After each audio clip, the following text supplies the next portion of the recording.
Assalamualaikum warahmatullahi wabarakatuh.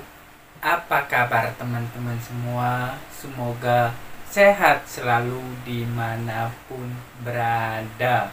Selamat datang di konten saya Media Saputra 24. Nah, di konten kali ini saya akan membahas tentang jangan lakukan hal-hal sepele ini kepada burung murai batu. Nah, di sini kalau misalkan kita berbicara tentang burung murai batu ini, hewan yang bernyawa ya teman-teman semua. Nah, di sini kita harus lakukan yang terbaik. Kita harus sayang kepada burung murai batunya. Jangan kita asal-asalan merawat dia, jangan kita kasarin burung murai batu kita, karena dia akan merasa teman-teman semua kalau misalkan kita kasari.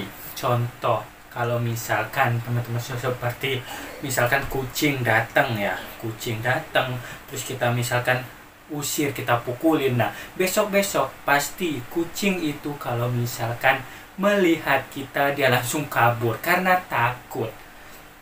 Hal sama seperti burung murai batu ini. Jadi kita harus sayangi, kita harus lakukan yang terbaik kepada burung murai batu. Jangan kita kasari. Contoh teman-teman semua yang mengasari burung murai batu ini, kita rawat ya teman-teman, kita paksakan burung murai batu ini dia untuk juara. Kita paksakan burung murai batu, kita kasih ini, kasih itu dan lain-lain. Kita merawat dia tidak senang hati.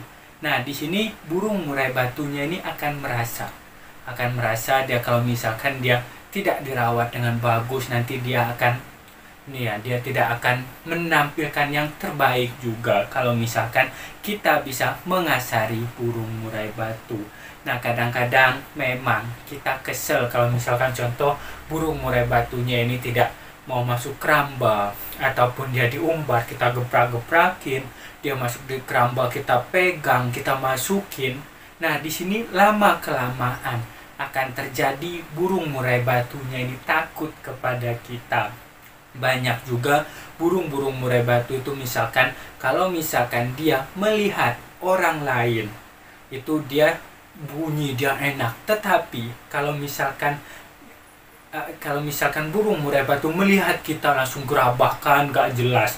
Nah, ini karena pernah kita kasarin burung murai batu kita. Nah, di sini saya juga pernah pengalaman dulu.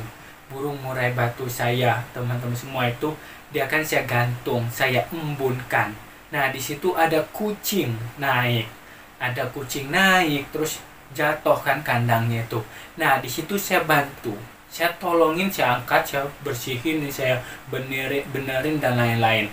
Nah, di situ setelah itu burung murai batunya itu takut kepada saya. Jadi kalau misalkan di gantangan, dilombakan, burung murai batu kalau misalkan ada saya di sekitar arena lomba, dia tidak mau nampil. Dia cuma nabrak-nabrak dan lain-lain. Tapi kalau misalkan temen yang ngegantangin, saya pergi jauh gitu, nanti dia enak mainnya. Nah, seperti itu, karena mungkin dia merasa teman-teman semua bahwa dia pernah dikasarin walaupun bukan saya ya, karena kucing saya bantu. Nah, seperti itu. Nah, ini pengalaman saya yang pertama. Pengalaman saya yang kedua, pernah saya membeli burung murai batu muda hutan itu impor teman-teman semua. Jadi burung murai batunya ini impor dan di situ saya pasangin ring. Nah, di situ saya pegang kan, masangin ringnya, saya pegang, saya lama kan gitu. Nah, ini burungnya mungkin melihat saya. Jadi sama kasusnya, burung murai batunya ini sangat takut kepada saya. Tetapi kalau misalkan kepada orang lain dia tidak takut.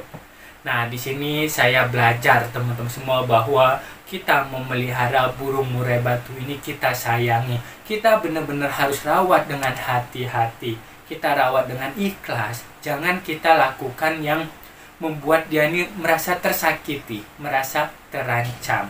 Nanti dia mungkin tidak akan maksimal. Nah, di sini pengalaman saya teman-teman semua, saya ini sharing tentang pengalaman saya kepada burung murai batu. Nah, di sini kalau misalkan teman-teman semua mau membantu atau menolong, misalkan ada jatuh kandang ataupun kita pasang ring ataupun ini ya kita mau membuang ini ya, membuang deker dan lain-lainnya, lebih baik kita menggunakan contoh masker, menggunakan tutup kepala supaya burung murai batunya ini tidak melihat kita. Kalau misalkan dia melihat kita, nanti mungkin ada yang akan terjadi seperti punya saya ini. Makanya jangan pernah burung murai batu ini kita sakitin. Nah, selain burung murai batu juga semua hewan sebenarnya merasa kalau misalkan kita tidak lakukan perawatan yang terbaik, kita tidak lakukan dengan ikhlas, dengan senang hati, mereka akan merasa. Nah, di sini dalam burung murai batu ini saya melihat dia bahwa kita merasa, teman-teman semua merasa sama hal-halnya kayak kita. Nah, contoh waktu saya menggantangkan burung murai batu. Nah, di sini mungkin ya kita kan mungkin di sini ada ini ya, saya masih ada emosi dan lain-lain. Nah, burung saya ini walaupun dia sudah tampil, sudah enak, dia jarang dia tidak tampil, tetapi saat itu dia tidak enak. Karena saya menggantangkan ini mungkin karena saya lagi posisi emosi, lagi posisi marah teman-teman semua, karena ada permasalahan sedikit ya teman-teman semua. Nah, di situ saya melihat, wah berarti burung murai batu ini merasa kita kan sebagai rawat, kita sebagai memelihara hariannya, bahwa dia merasa saat kita lagi posisi seperti itu, biasanya burung murai batu ini merasa juga, makanya dia tidak top performnya. Makanya kalau misalkan kita mau menggantangkan burung murai batu, kita bawa dengan secara tenang, jangan buru-buru, jangan posisi kita emosi dan lain-lain. Nah, oke teman-teman semua, mungkin ini aja pembahasan kita. Di sini saya sharing pengalaman buat teman-teman semua, apalagi teman-teman semua yang pemula, yang baru memelihara burung murai batu. Nah, hati-hati teman-teman semua, jangan kita kasarin burung murai batu. Ini adalah hewan, jangan kita paksakan dia langsung tampil. Kita harus benar-benar cari karakternya, cari titik bagusnya seperti apa. Insya Allah nanti burung murai batunya itu, dia kalau misalkan kita rawat dengan bagus, dia tidak akan mengkhianatin yang ngerawatnya. Terima kasih banyak sudah menonton sampai selesai. Salam sukses semua. Wassalamualaikum warahmatullahi wabarakatuh.